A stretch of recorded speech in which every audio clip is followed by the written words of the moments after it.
शिकागोला जाण्याची परवानगी द्या. गुरुच्या पुढे उभा राहायचं, असं उभं राहायचं असतं. हे नम्रतेची साईन आहे बरं का. असं हे कोण उभा राहतो असं कॉन्फिडन्स आणि मॅडम लोक आणि एक्झामिनर. आता काय दिले लावताय बघतो. मी शिकवत होतो एवढं मेहनतीनं, येत नव्हता ना धाड्या मारत आता बघतोच तुम्हाला.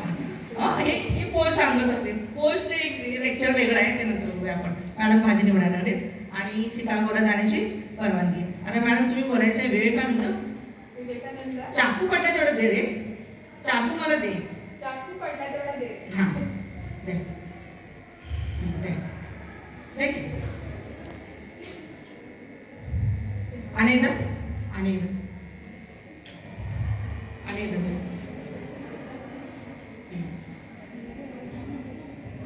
खूप छान. जोरात टाळ्या वाजवायला. मी जस्ट नोटीस करते की ती कसं चाकू देते.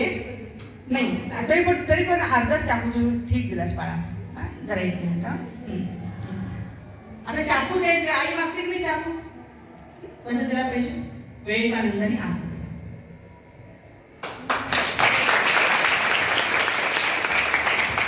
अर्धा टोक आपल्याकडे घेतलं आणि ते हँडल शारदा देवीच्याकडे गेलं. म्हणजे याच्यातून काय दिसलं आपल्याला, दुसऱ्यांची केअरिंग नेचर.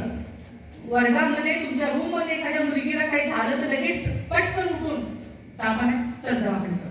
थांब मॅडमला सांगते. बरं तिकडे त्याला तसंच पाहिजे. लई मला मस्ती करत होती ना, बरोबर असंच नाही करायचं ना. ठीक आहे. बस नाव काय तुझं? राधिका. Very good. राधिकासाठी